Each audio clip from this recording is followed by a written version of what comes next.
ఈ ఏడాది రాఖీ పండుగ ప్రత్యేకత ఏంటో తెలుసా? అలాంటి ముహూర్తం చాలా అరుదు.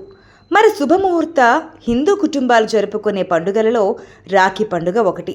ఈ పండుగకు ఒక ప్రత్యేకత కూడా ఉంది. అన్ని పండుగల ప్రత్యేకత వేరు, ఈ పండుగ ప్రత్యేకత వేరు.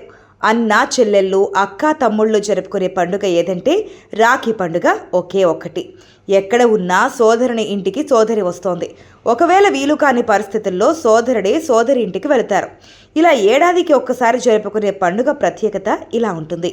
రవాణా మార్గం సరిగా లేనివారు, దూర ప్రాంతాల్లో ఉండేవారు, ఇతర దేశాల్లో ఉండేవారు కొరియర్ ద్వారా రాఖీ సోదరునికి పంపి పండుగ శుభాకాంక్షలు చెప్పుకుంటున్నారు.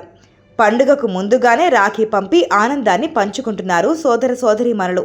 అయితే ఈ ఏడాది రాఖీ పండుగ ఎప్పుడు వస్తోంది, ఆ రోజు శుభముహూర్తం ఏమిటనేది వేద పండితులు ఈ విధంగా చెబుతున్నారు.